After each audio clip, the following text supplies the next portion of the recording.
We know that Toronto Mayor Rob Ford has left the city for treatment, apparently, for substance abuse. But around the world, people are still waiting for details. We've got John Northcott in our newsroom tracking this story. Any idea where the mayor has gone for treatment, John? Well, that's the question. Not only Torontonians, but a lot of people around the world are interested in knowing, Suhanna. We understand that he has gone to Chicago. Now, was that his ultimate place where he would stop and seek the treatment? His brother, Doug, saying he would get the best in the world in terms of treatment.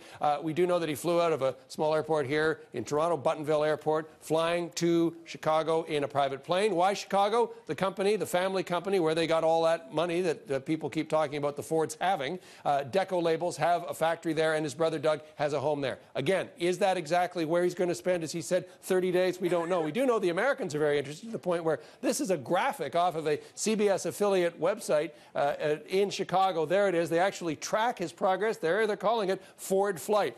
This, as a number of allies and family and friends are now coming out now, months after this first broke, saying that he really does have a problem. They understand the depth of his problem. Amongst those making that admission, his own mother. Have a listen.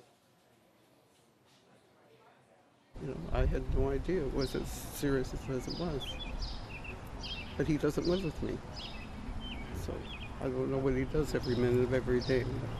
There is, of course, an incredibly serious aspect to this, substance abuse, the illness that is alcoholism, and the allegations that are surrounding drug abuse. Nonetheless, this has not stopped the American comedians, including someone like David Letterman, who has used the mayor in some 5 top 10 lists, including the most recent one in which he says, number 1, reason for taking the leave of absence, he knows how to go out on top like all the great ones, alluding more to himself as Letterman. Letterman had more to say as well. Have a listen to what he and others said last night.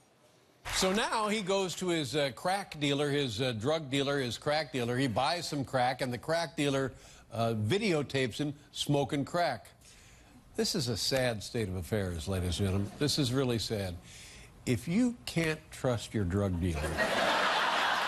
He finally admitted he needs professional help, which I agree. He needs professional help. He needs amateur help. He can go see a witch doctor. Just get help, anything. Conan O'Brien weighing in as well, saying the mayor is taking a leave of absence because, quote, he's been awake since 2004. Joanna? While there are lots of questions about his treatment, also questions about his political future. Look ahead for me, John. Well, there's a lot of tea leaf reading going on here, that's for sure, Suhanna, in terms of the fact that he said when he was taking this leave of absence, using the figure of some 30 days, but saying his name would remain on the ballot. Now, we are really ramping up to what will be an incredibly grueling mayoralty race. There will be more than 100 debates. We have dozens of candidates. The question is now whether he'll leave his name on the ballot and simply just show up and hope that Ford Nation votes for him. The other aspect to keep in mind here is that under the rules of the City of Toronto, he can only miss 3 consecutive council meetings. That gives him 10 weeks to sort things out. Otherwise, it'll come to a debate on council, and none of the councillors want to get into that this close to an election.